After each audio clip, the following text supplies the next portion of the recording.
السلام علیکم ورحمۃ اللہ وبرکاتہ، نحمدہ ونصلی علی رسولہ الکریم، اما بعد فاعوذ باللہ من الشیطان الرجیم، بسم اللہ الرحمن الرحیم، رب اشرح لی صدری ویسر لی امری واحلل عقدۃ من لسانی یفقہوا قولی۔ اور مچھلی والے کو جب وہ غصے سے بھرا ہوا چلا گیا، پس اس نے سمجھا کہ ہم اس پر گرفت نہ کریں گے، تو اس نے اندھیروں میں پکارا کہ تیرے سوا کوئی معبود نہیں، تو پاک ہے، یقیناً میں ظلم کرنے والوں میں سے ہو گیا ہوں۔ تو ہم نے اس کی دعا قبول کر لی اور اسے غم سے نجات دی، اور اسی طرح ہم ایمان والوں کو نجات دیتے ہیں۔ ایک مسافر جسے مشرق کی طرف سفر کرنا ہو، وہ ایک ٹرین میں سوار ہوتا ہے، مگر ٹرین چلنے کے بعد اس کو پتہ چلتا ہے کہ جس گاڑی میں وہ سوار ہے وہ تو مغرب کی طرف جا رہی ہے۔ تو سوچئے کہ اس کا حال کیا ہوگا۔ وہ اپنی اس غلطی پر یعنی غلط گاڑی پر بیٹھنے پر تڑپ اٹھے گا، بے چین ہو جائے گا، اور جو ہی اگلے اسٹیشن پر گاڑی رکے گی وہ فوراً اتر جائے گا۔ مومن کا بھی یہی حال ہوتا ہے۔ جب اس سے کوئی ایسی غلطی ہو جاتی ہے جو اسے صراط مستقیم سے ہٹا دیتی ہے، وہ کسی دوسرے راستے پر چل دیتا ہے جو آخرت میں نقصان دینے والا ہے، تو وہ تڑپ اٹھتا ہے، نہایت شرمندہ ہو کر اپنے رب کے حضور گڑ گڑا کر اپنی غلطی کا اعتراف کر کے دوبارہ سیدھے رستے پر آ جاتا ہے۔ مومن وہی ہے جو غلطی کر کے پلٹ آئے، توبہ کر لے، اپنے رب کو راضی کر لے، حتیٰ کہ رب اس سے راضی ہو جائے۔ دعا کی قبولیت کے لیے لازمی شرط ہے کہ آدمی سنجیدگی اور توجہ سے دعا مانگے، پورے دل سے مانگے، اور اپنے قول و قرار پر غور کرے۔ اور جب انسان کے دل اور زبان میں موافقت پیدا ہو جاتی ہے تو دعائیں قبول ہونے لگتی ہیں، مشکلات حل ہو جاتی ہیں، رنج و غم سے نجات مل جاتی ہے۔ وَظَنُّونِ إِذْ ذَهَبَ مُغَاضِبًا فَظَنَّ أَن لَّن نَّقْدِرَ عَلَيْهِ فَنَادَىٰ فِي الظُّلُمَاتِ أَن لَّا إِلَٰهَ إِلَّا أَنتَ لَا إِلَٰهَ إِلَّا أَنتَ سُبْحَانَكَ إِنِّي كُنتُ مِنَ الظَّالِمِينَ فَاسْتَجَبْنَا لَهُ وَنَجَّيْنَاهُ مِنَ الْغَمِّ وَكَذَٰلِكَ نُنجِي الْمُؤْمِنِينَ۔ یہ آیت جو آپ کے سامنے پڑھی گئی ہے، لا الہ الا انت سبحانک، اس آیت کو آیت کریمہ بھی کہا جاتا ہے۔ یہ سورۃ الانبیاء کی آیت نمبر 87 ہے۔ اس میں یونس علیہ السلام کا واقعہ بیان کیا گیا ہے۔ یہ واقعہ اس جگہ کے علاوہ سورۃ صافات اور سورۃ قلم میں بھی بیان کیا گیا ہے۔ اللہ سبحانہ تعالیٰ نے نینوا والوں، جو عراق کا علاقہ ہے، اس میں تقریباً 8ویں صدی قبل مسیح یونس علیہ السلام کو بھیجا۔ آپ نے انہیں اللہ کے دین کی دعوت دی، مگر انہوں نے اسے قبول کرنے سے انکار کرتے ہوئے اپنے کفر پر اصرار کیا۔ یونس علیہ السلام اپنے لوگوں سے ناراض ہو کر چلے گئے اور وعدہ کر گئے کہ 3 دن بعد اللہ کا عذاب آ جائے گا۔ جب ان لوگوں کو یہ بات ثابت ہو گئی اور وہ سمجھ گئے کہ نبی جھوٹ نہیں بولا کرتے، تو وہ اپنے بچوں، چوپایوں، مویشیوں کو لے کر صحرا کی طرف نکل گئے۔ انہوں نے ماں اور ان کے بچوں کو الگ الگ کر دیا، اور پھر اللہ عز و جل کے حضور آہوزاری کی۔ اونٹ اور ان کے بچے بلبلانے لگے، گائیں اور ان کے بچے ڈکرانے لگے، اور بھیڑ بکریاں اور ان کے بچے ممیانے لگے، تو اللہ نے ان سے عذاب کو دور کر دیا۔ یونس علیہ السلام کی قوم سے عذاب ٹل گیا، انہوں نے عذاب اپنی آنکھوں سے دیکھا، لیکن ایمان لانے پر، توبہ کرنے پر، اللہ کی طرف سچے دل سے پلٹنے پر اللہ سبحانہ تعالیٰ نے ان سے عذاب ٹال دیا۔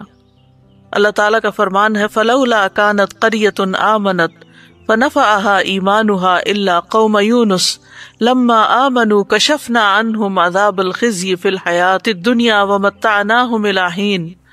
سو کوئی ایسی بستی کیوں نہ ہوئی جو ایمان لائی ہو، پھر اس کے ایمان لانے نے اسے نفع دیا ہو۔ یونس کی قوم کے سوا جب وہ ایمان لے آئے تو ہم نے ان سے ذلت کا عذاب دنیا کی زندگی میں ہٹا دیا اور انہیں ایک وقت تک سامان دیا۔ جب قوم نے توبہ کر لی تو ان کا عذاب ٹل گیا۔ دوسری طرف یونس علیہ السلام کچھ دور جا کر لوگوں کے ساتھ ساحل سمندر پر ایک کشتی میں سوار ہو گئے۔ جو ہی کشتی میں سوار ہوئے، کشتی ڈگمگانے لگی اور لوگوں کو غرق ہونے کا خطرہ پیدا ہو گیا۔ تو انہوں نے قرعہ اندازی کی کہ ایک آدمی کو کشتی سے نکال دیں تاکہ اس کا بوجھ ہلکا ہو جائے۔ قرے میں یونس علیہ السلام کا نام نکلا، مگر انہوں نے اپنے آپ کو کشتی سے نکالنے سے انکار کر دیا۔ انہوں نے دوبارہ قرہ اندازی کی، پھر آپ ہی کا نام نکلا، حتیٰ کہ جب تیسری بار قرہ اندازی کی گئی تو پھر بھی آپ ہی کا نام نکلا۔ اللہ سبحانہ تعالیٰ کا اس سلسلے میں فرمان ہے فَسَاهَمَ فَكَانَ مِنَ الْمُدْحَضِينَ، پھر وہ قرہ میں شریک ہوا تو ہارنے والوں میں سے ہو گیا، قرہ ان کے نام نکل آیا۔ یہ دیکھ کر یونس علیہ السلام کھڑے ہو گئے، انہوں نے کپڑے اتارے اور دریا میں چھلانگ لگا دی۔ ابن مسعود رضی اللہ عنہ کہتے ہیں کہ اللہ سبحانہ تعالیٰ نے بحر اخضر سے ایک مچھلی کو بھیجا جو دریاؤں کے پانی کو پھاڑتی ہوئی پہنچی۔ اس نے اس وقت یونس علیہ السلام کو نگل لیا جب انہوں نے کشتی سے چھلانگ لگائی تھی، یعنی جو ہی انہوں نے سمندر میں چھلانگ لگائی فوراً ایک مچھلی نے ان کو ہڑپ کر لیا۔ اللہ سبحانہ تعالیٰ نے اس مچھلی کی طرف وحی نازل فرمائی تھی کہ تو نے یونس علیہ السلام کے گوشت کو نہیں کھانا، نہ ہی ہڈی کو نقصان پہنچانا ہے، کیونکہ یونس تیرے لیے رزق نہیں بلکہ تیرا پیٹ اس کے لیے محض قید خانہ ہے۔ دیگر آیات میں بھی اس واقعے کی تفسیر ملتی ہے وَإِنَّ يُونُسَ لَمِنَ الْمُرْسَلِينَ إِذْ أَبَقَ إِلَى الْفُلْكِ الْمَشْحُونِ فَسَاهَمَ فَكَانَ مِنَ الْمُدْحَضِينَ فَالْتَقَمَهُ الْحُوتُ وَهُوَ مُلِيمٌ، اور بلا شبہ یونس یقیناً رسولوں میں سے تھا، جب وہ بھری ہوئی کشتی کی طرف بھاگ کر گیا پھر وہ قرے میں شریک ہوا تو ہارنے والوں میں سے ہو گیا، پھر مچھلی نے اسے نگل لیا اس حال میں کہ وہ مستحق ملامت تھا۔ دوسری طرف ان کی قوم کی کثیر تعداد لوگوں نے ایمان قبول کر لیا۔ تو بہرحال اس آیت میں اللہ سبحانہ تعالیٰ خوبصورت انداز میں یونس علیہ السلام کا قصہ بیان کرتے ہیں۔ وَذَنُّونَ، اور نون والا، نون عربی میں کہتے ہیں ہوت کو، یعنی مچھلی کو، اس کی جمع ہوتی ہے نینان اور انوان، اور ان کا نام یہ کس لیے پڑا؟ کیونکہ مچھلی نے آپ کو نگل لیا تھا، اور اس نے تو اللہ کے حکم سے ہی نگلا تھا۔ تو اللہ سبحانہ تعالیٰ نے اپنے بندے یونس علیہ السلام کو خوبصورت ذکر اور اچھی تعریف کے ساتھ یاد کیا اور کہا کہ اور مچھلی والا، یعنی یہ بھی ایک پیار کا انداز ہے۔ اذ ذهب مغاضبا، جب وہ غضبناک ہو کے نکلا، یعنی اپنی قوم سے ناراض ہو گیا۔ فظن ان لن نقدر علیہ، تو سمجھا کہ ہم اس پر قدرت نہیں رکھتے، یعنی ہم کیا اس کو سزا دینے پر قادر نہیں، پکڑنے پر قادر نہیں۔ تو انہوں نے کیا کیا؟ جب مچھلی نے نگلا فنادا فی الظلمات، تو اندھیروں میں اپنے رب ہی کو پکارا، اپنے رب ہی کی طرف رجوع کیا۔ اور اندھیروں سے مراد رات کا اندھیرا، سمندر کا اندھیرا، مچھلی کے پیٹ کا اندھیرا تھا، یعنی اندھیرے پر اندھیرا تھا۔ اور کیا دعا مانگی؟ اللہ الہ الا انت سبحانک انی کنت من الظالمین، کہ تیرے سوا کوئی الہ نہیں، تو پاک ہے، بے شک میں ہی ظالموں میں سے ہوں۔ تو یونس علیہ السلام نے اللہ تعالیٰ کو ان کی کامل الوہیت کا اقرار کرتے ہوئے پکارا، اللہ کی ذات کو ہر نقص، ہر عیب، ہر آفت سے منزہ اور پاک قرار دیا اور اپنے ظلم اور جرم کا اعتراف کر لیا۔ انی کنت من الظالمین کہہ کر اپنے آپ کو ظالم قرار دیا۔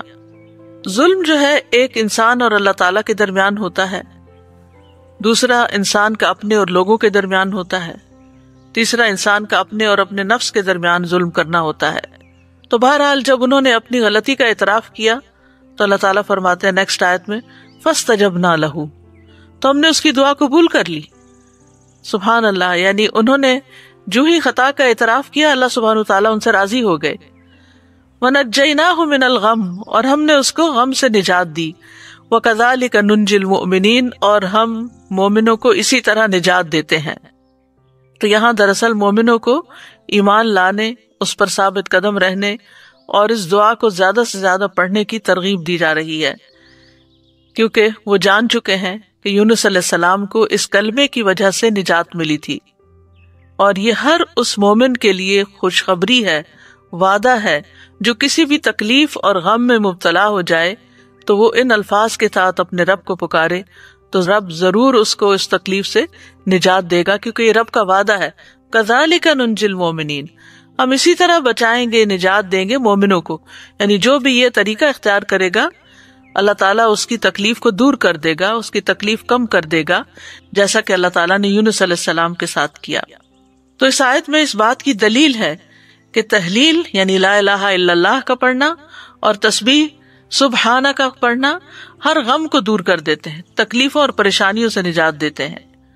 تو جو شخص اللہ کی کتاب پر ایمان لائے اس کے لیے یہی مناسب ہے کہ وہ اس دعا کو سختیوں میں اپنی پناہ گاہ بنائے اور خوشحالی میں اس کو اپنی سواری بنائے، اس وعدے پر بھروسہ کرتے ہوئے جو اللہ نے مومنوں کے ساتھ کیا ہے کہ وہ اس دعا کے پڑھنے والے کو قبولیت میں یونس علیہ السلام کے ساتھ ملا دیں گے، یعنی جیسے ان کو نجات ملی انہیں بھی مل جائے گی۔ یونس علیہ السلام سے ایک خطا ضرور ہوئی، لیکن انہوں نے اس کا اعتراف کیا تو اللہ سبحانہ تعالیٰ نے ان کو دوبارہ چن لیا۔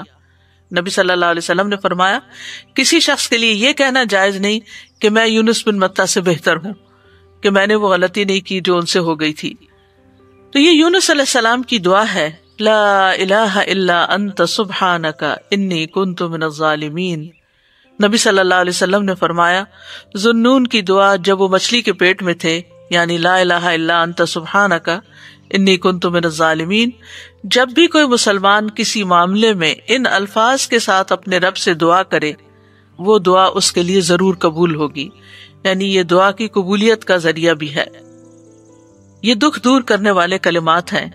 رسول اللہ صلی اللہ علیہ وسلم نے فرمایا کیا میں تمہیں ایسی چیز نہ بتاؤں کہ جب تم میں سے کسی آدمی کو دکھ اور پریشانی اور دنیا کی آزمائشوں میں سے کوئی آزمائش آئے تو وہ اس دعا کو پڑھے تو اس کی تکلیف دور ہو جائے گی؟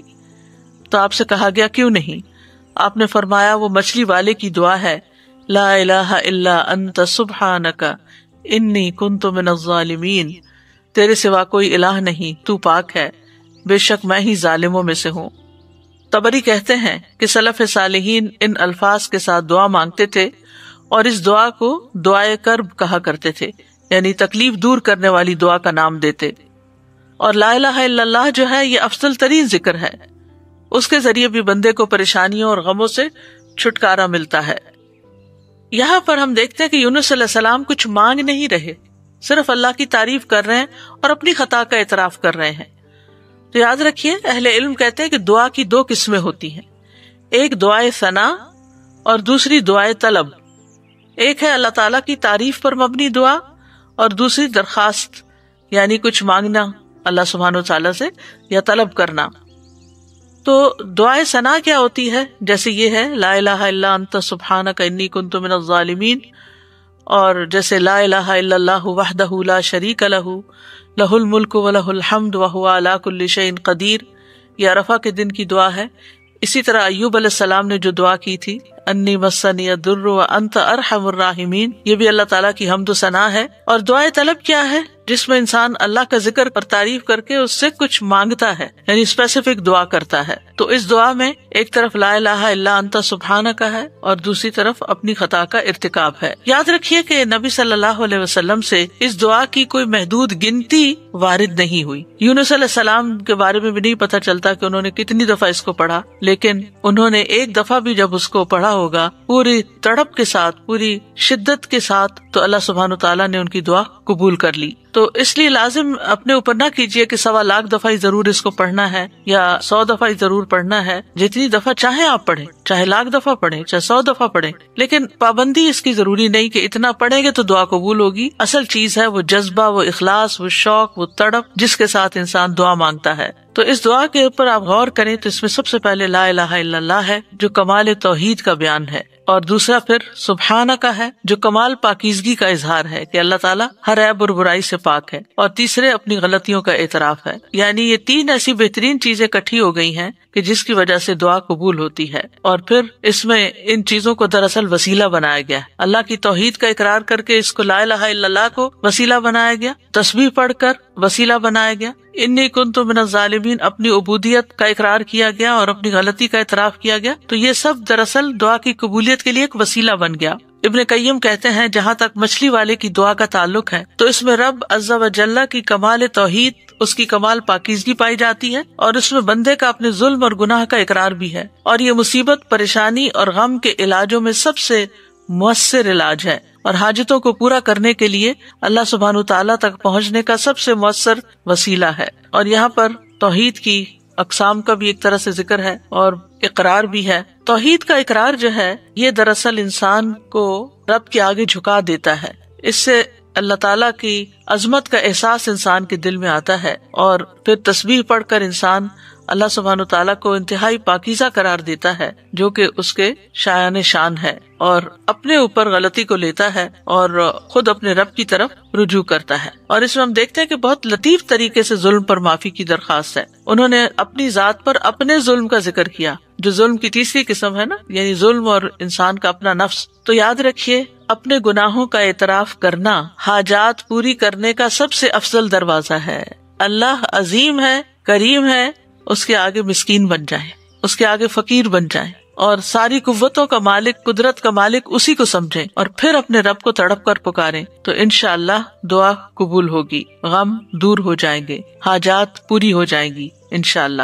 ہم دیکھتے ہیں کہ سید الاستغفار جو ہے اس میں بھی انسان اپنی بندگی اور گناہوں کا اعتراف کرتا ہے اور اللہ تعالیٰ کی الوہیت کا، اللہم انت ربی لا الہ الا انت خلقتنی، اے اللہ آپ میرے رب ہیں، آپ کے علاوہ کوئی معبود نہیں، آپ نے مجھے پیدا کیا ہے، میں آپ کا بندہ ہوں۔ تو بہرحال اس میں یہ جو لا الہ الا اللہ ہے، اس دعا کے اندر لا الہ الا انت، یہ ایمان کی افضل ترین شاخ ہے۔ حدیث میں آتا ہے ایمان کی 70 یا 60 سے اوپر کچھ شاخیں ہیں، جن میں سب سے افضل لا الہ الا اللہ کہنا ہے۔ ایک اور جگہ پر آتا ہے افضل ذکر لا الہ الا اللہ ہے۔ سچے دل سے لا الہ الا اللہ پڑھا جائے تو آسمان کے دروازے کھل جاتے ہیں، یہ اللہ کی رحمت پانے کا سبب بھی ہے۔ نبی کریم صلی اللہ علیہ وسلم کی شفاعت دلانے والا کلمہ ہے۔ رسول اللہ صلی اللہ علیہ وسلم نے فرمایا، قیامت کے دن میری شفاعت کی سعادت سب سے زیادہ حاصل ہوگی اسے جس نے لا الہ الا اللہ خلوص دل سے کہا، یعنی سب سے زیادہ میری شفاعت کی سعادت اس کو ملے گی جو سچے دل سے لا الہ الا اللہ کہتا ہے۔ پھر یہ لا الہ الا اللہ مصائب سے نجات دلانے والا کلمہ ہے۔ نبی صلی اللہ علیہ وسلم نے فرمایا، جس نے لا الہ الا اللہ کہا تو ایک دن یہ کلمہ اسے مصیبتوں سے ضرور نجات دلائے گا، اس سے پہلے جو ہو چکا وہ ہو چکا۔ پھر جنت میں لے جانے والا کلمہ ہے، من مات وهو يعلم انه لا الہ الا اللہ دخل الجنہ، جو شخص اس حال میں فوت ہوا کہ وہ جانتا تھا کہ اللہ کے سوا کوئی الہ نہیں، وہ جنت میں داخل ہوگا۔ ایک اور حدیث کے مطابق اس کلمے کی وجہ سے انسان کو آگ سے نکال لیا جائے گا، اور مرنے والے کو خاص طور پر اس کی تلقین کرنی چاہیے۔ نبی صلی اللہ علیہ وسلم نے فرمایا، اپنے مرنے والوں کو لا الہ الا اللہ کی تلقین کیا کرو، کیونکہ جو شخص لا الہ الا اللہ پڑھتا ہے تو پھر جنت میں جانے سے اسے کوئی چیز روک نہیں سکتی۔ پھر سبحانہ کا جو ہے یہ تسبیح ہے، تسبیح سے تقدیر بدل جاتی ہے۔ اہل علم کا کہنا ہے، میں نے قرآن میں تسبیح کو تلاش کیا تو میں نے ایک عجیب چیز پائی، میں نے پایا کہ تسبیح تقدیر کو ٹال دیتی ہے، جیسا کہ یونس علیہ السلام کے واقعے میں ہے۔ اللہ تعالیٰ فرماتے ہیں، فلولا انہ کان من المسبحین للبث فی بطنہ الی یوم یبعثون، پھر اگر یہ بات نہ ہوتی کہ بے شک وہ تسبیح کرنے والوں میں سے تھا تو یقیناً اس کے پیٹ میں اس دن تک رہتا جس میں لوگ اٹھائے جائیں گے۔ یعنی اگر یونس علیہ السلام یہ تسبیح نہ پڑھتے تو قیامت تک مچھلی کے پیٹ میں رہتے۔ تو اس سے پتہ چلتا ہے کہ تسبیح کا مقام بہت عظیم ہے اور اتنا مؤثر اور اس درجے تک پہنچا ہوا ہے کہ اللہ تعالیٰ نے اس کی وجہ سے تقدیر کو تبدیل کر دیا، جیسا کہ یونس علیہ السلام کے اس واقعے میں ہم دیکھ رہے ہیں۔ داؤد علیہ السلام کے ساتھ پہاڑ اور پرندے بھی تسبیح کرتے تھے، ان کے ساتھ ساتھ دہراتے تھے۔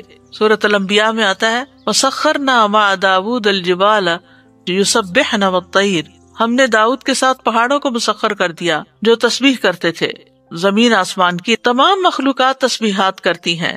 سورۃ النور میں آتا ہے، الم تر ان اللہ یسبح لہ من فی السماوات والارض، کیا آپ نے نہیں دیکھا کہ بے شک اللہ کی تسبیح کرتے ہیں جو آسمانوں اور زمین میں ہیں۔ زکریا علیہ السلام کے بارے میں آتا ہے کہ انہوں نے اپنی قوم کو بھی تسبیح کی تلقین کی، ان سبحوا بکرۃ وعشیا، یہ سورۃ مریم کی آیت نمبر 11 ہے۔ موسیٰ علیہ السلام کی دعا میں بھی ہم دیکھتے ہیں، وہ کہتے ہیں، وَاجْعَل لِّي وَزِيرًا مِّنْ أَهْلِي هَارُونَ أَخِي أُشْدُدْ بِهِ أَزْرِي وَأَشْرِكْهُ فِي أَمْرِي كَيْ نُسَبِّحَكَ كَثِيرًا وَنَذْكُرَكَ كَثِيرًا، اور میرے لیے میرے گھر والوں میں سے ایک بوجھ ہٹانے والا بنا دے، ہارون کو جو میرا بھائی ہے، اس کے ساتھ میری پشت مضبوط کر دے اور اسے میرے کام میں شریک کر دے، تاکہ ہم تیری بہت زیادہ تسبیح کریں۔ یعنی مل کے تیری تسبیح کریں. اہل جنت بھی اللہ تعالیٰ کی تسبیح کریں گے. جنت والوں کا تذکرہ کرتے ہوئے اللہ تعالیٰ فرماتے ہیں دعواہم فیہا سبحانک اللہم وتحیتہم فیہا سلام. ان کی دعا ان میں یہ ہوگی پاک ہے تو اے اللہ، اور ان کی آپس کی بات ان باغات میں سلام ہوگی. یعنی جہاں سے جو گزرے گا دیکھے گا ایک دوسرے کو ملے گا تو سلام کرے گا. فرشتے بھی اپنے رب کی تسبیح کرتے ہیں. والملائکۃ یسبحون بحمد ربہم ویستغفرون لمن فی الارض. فرشتے اپنے رب کی حمد کے ساتھ تسبیح کرتے ہیں اور ان لوگوں کے لیے بخشش کی دعا کرتے ہیں جو زمین میں ہیں. تسبیح کے بہت سے فائدے بھی ہیں. اللہ کے ہاں قربت اور فضیلت پانے کا آسان راستہ ہے. رسول اللہ صلی اللہ علیہ وسلم نے فرمایا تم لوگ اللہ کی عظمت کا جو ذکر کرتے ہو، یعنی تسبیح، تحلیل اور تحمید کے الفاظ کہتے ہو، وہ عرش کے ارد گرد چکر لگاتے ہیں. ان کلمات کی ایسی بھنبھناہٹ ہوتی ہے جیسے شہد کی مکھیوں کی بھنبھناہٹ. وہ کلمات اپنے ذکر کرنے والے کی اللہ کے ہاں یاد دلاتے ہیں. کیا تم میں سے کوئی نہیں چاہتا کہ اس کے لیے کوئی ایسا ہو یا ہمیشہ اللہ کے ہاں اس کی یاد دلائی جاتی رہے؟ تو تسبیح سے یہ چیز ہوتی ہے. پھر دل کی گھٹن اور تنگی کا علاج بھی ہے. قرآن مجید میں آتا ہے وَلَقَدْ نَعْلَمُ أَنَّكَ يَضِيقُ صَدْرُكَ بِمَا يَقُولُونَ فَسَبِّحْ بِحَمْدِ رَبِّكَ وَكُن مِّنَ السَّاجِدِينَ وَاعْبُدْ رَبَّكَ حَتَّى يَأْتِيَكَ الْيَقِينُ. اور بلا شبہ یقیناً ہم جانتے ہیں کہ بے شک تیرا سینہ اس سے تنگ ہوتا ہے جو وہ کہتے ہیں. بس اپنے رب کی حمد کے ساتھ تسبیح کرو اور سجدہ کرنے والوں میں شامل ہو جاؤ اور اپنے رب کی عبادت کرو یہاں تک کہ تیرے پاس یقین آ جائے. پھر اسی طرح پریشانی، ڈر اور خوف دور کرنے کا ذریعہ ہے.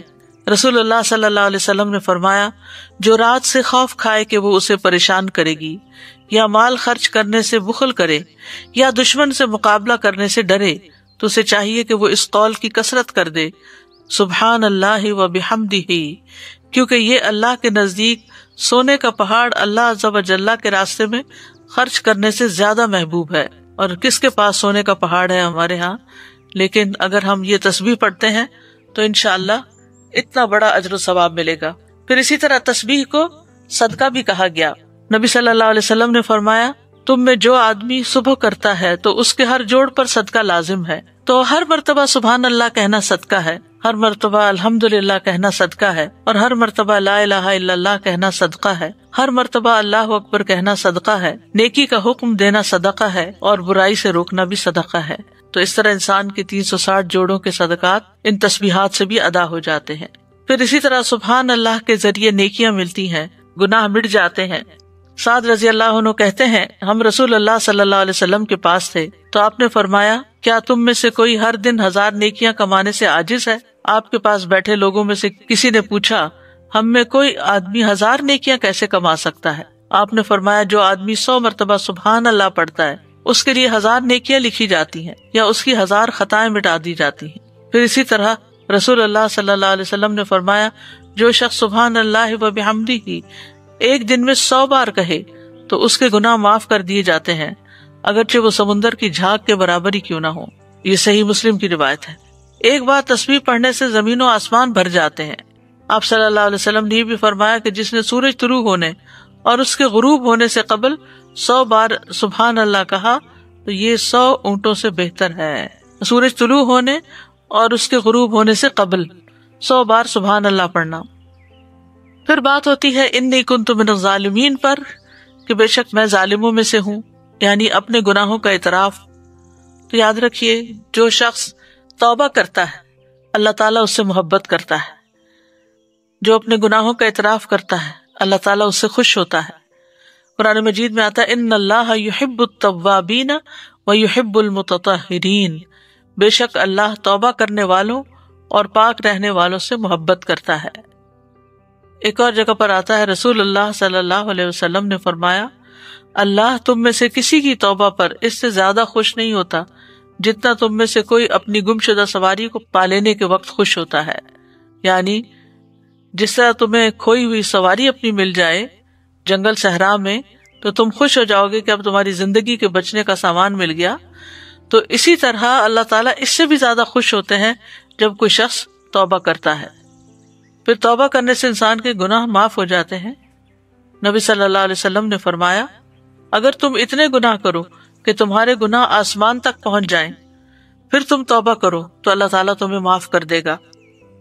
پھر گناہوں سے توبہ کرنے والا ایسا ہے جیسے اس نے گناہ کیا ہی نہ ہو. استغفار اور توبہ گناہوں کا علاج ہے۔ تو اس دعا سے کیا فائدے ہمیں حاصل ہوئے؟ اس دعا میں جامع آداب بھی ہیں اور پاکیزہ کلمات بھی ہیں اور ان کے بہت زیادہ فائدے بھی ہیں۔ کبھی کسی سے براہ راست کچھ مانگنے کی بجائے اشارتاً بات کی جائے تو اس کا بھی جواز ملتا ہے، جیسے اس دعا کے اندر اشارتاً بات کی گئی ہے، ڈائریکٹ دعا نہیں کی گئی۔ پھر یہ کہ کچھ اللہ سبحانہ وتعالیٰ سے مانگتے ہوئے دعا کے آداب اور قبولیت کے اسباب کو بھی ملحوظ رکھنا چاہیے، اور وہ اس دعا میں جمع ہو گئے ہیں۔ یعنی بندہ اپنی دعاؤں میں اپنی پریشانی، اپنے غموں اور مصیبتوں کے وقت اس دعا کو کثرت سے اختیار کر لے۔ دعا میں اللہ کی توحید کا ذکر کیا جائے۔ تسبیح تکلیفوں اور پریشانیوں سے نجات کا سبب ہے۔ توحید، ایمان اور گناہوں کا اعتراف دنیا اور آخرت کی ہلاکتوں سے بچانے والا ہے۔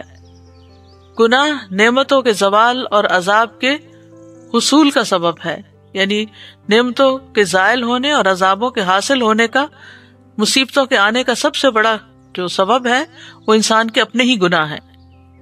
اللہ سبحانہ و تعالیٰ سے حسن ظن رکھنا چاہیے۔ باوجود اس کے کہ وہ نبی تھے، ان کا بڑا مقام تھا، لیکن انہیں جن حالات سے واسطہ پیش آیا تو انہوں نے اپنے آپ کو قصوروار قرار دیا، اللہ تعالیٰ کو بلیم نہیں کیا یا کسی اور کو نہیں کیا۔ پھر یہ ہے کہ انسان یہ یاد رکھے کہ اس کے اوپر جو مصیبت آتی ہے وہ انسان کی اپنی کوتاہی کی وجہ سے آتی ہے۔ اللہ سبحانہ و تعالیٰ تو ہر نقص اور عیب سے پاک ہے۔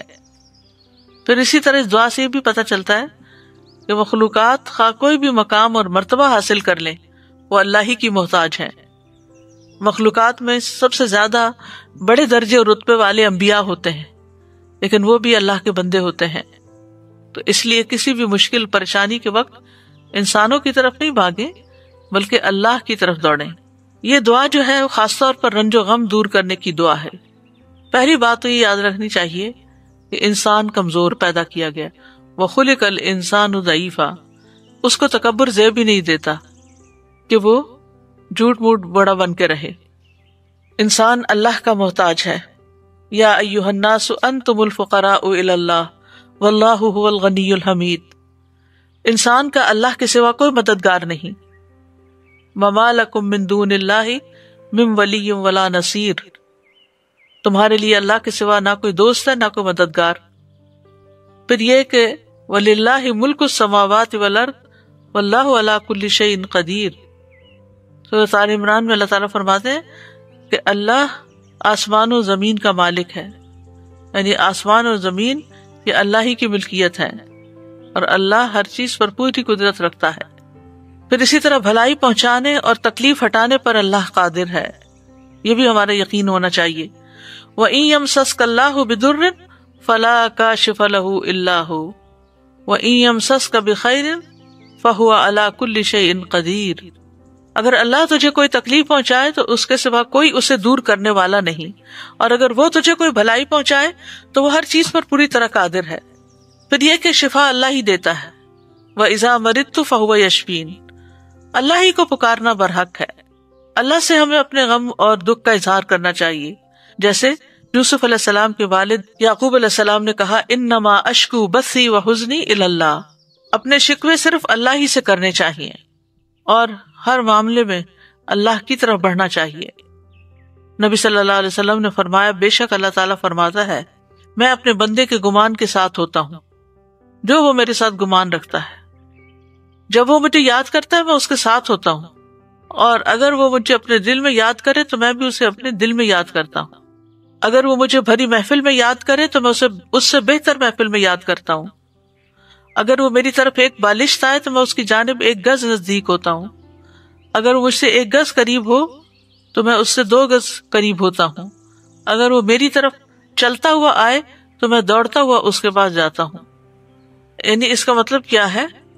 اس کا مطلب یہ ہے کہ انسان کسی بھی تکلیف، مشکل، مصیبت کے وقت اللہ سبحانہ تعالیٰ کی طرف ہی پلٹے، اس سے رجوع کرے، اس سے گڑ گڑا کر دعا کرے، اور پھر جن چیزوں کا اللہ نے حکم دیا ان کو بجا بھی لائے۔